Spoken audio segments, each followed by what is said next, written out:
मैं कांग्रेस हूँ। हाँ, वही कांग्रेस जो आपकी 55% संपत्ति छीनकर घुसपैठियों को देना चाहता हूँ। हाँ, मैं वही हूँ जो आपकी माँ बहनों का मंगलसूत्र छीनना चाहता हूँ। हाँ, वही जो आपके बच्चों का हक छीनना चाहता हूँ। अब तो पहचान गए ना मुझे। मेरा जन्म ही फूट डालो राज करो के सिद्धांत पर हुआ और मेरा जन्मदाता अंग्रेज अफसर A.O. ह्यूम है। मैंने आजादी के समय ही धर्म के आधार पर भारत के टुकड़े टुकड़े कर अपना रंग दिखा दिया था, लेकिन तब भी शायद भोली भाली जनता मुझे नहीं समझ पाई और देश की सत्ता सौंप दी। तब से लेकर अब तक मैं इस देश और समाज को बांटता ही आ रहा हूँ। भारत और भारतीयों को गहरी चोट और पीड़ा देना मेरा शगल बन गया है। मैंने ही तो अक्साई चीन को बंजर बता चीन के हवाले कर दिया था और नेपाल को भारत में विलय करने से रोक दिया था। हाँ, मैं वही तो हूँ जो कश्मीर मुद्दे को UN लेकर गया और अपना वीटो पावर दुश्मन देश चीन को सौंप दिया।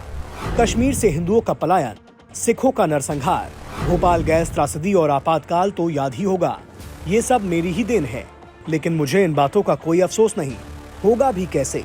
मेरे अंदर तो नफरत कूट कूट कर भरी है। धर्म परिवर्तन के लिए मैंने ही साल 1950 में आर्टिकल 25 बनाया। मंदिरों पर कब्जे के लिए साल 1951 में धर्मदान एक्ट बनाया। हिंदुओं पर कंट्रोल के लिए साल 1956 में हिंदू कोड बिल लाया। मंदिरों पर औरंगजेब के कब्जे को मान्यता देने के लिए साल 1991 में प्लेसेस ऑफ वर्शिप एक्ट लाया। साल 1992 में माइनॉरिटी कमीशन एक्ट लाकर हिंदुओं को बांटा और साल 1995 में हिंदू विरोधी वक्फ एक्ट बना हिंदुओं की संपत्ति पर कब्जा कर लिया। लेकिन इससे भी मेरा मन अभी भरा नहीं है।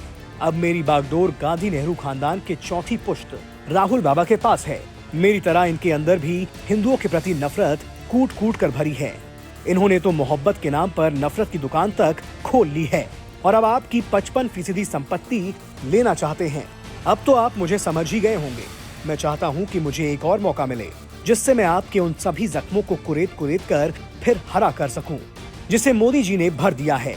याद रखना, मुझे सिर्फ घुसपैठियों से प्यार है और वही मेरे वोट बैंक हैं। मुझे नफरत है इस देश से और इस देश के हिंदुओं से।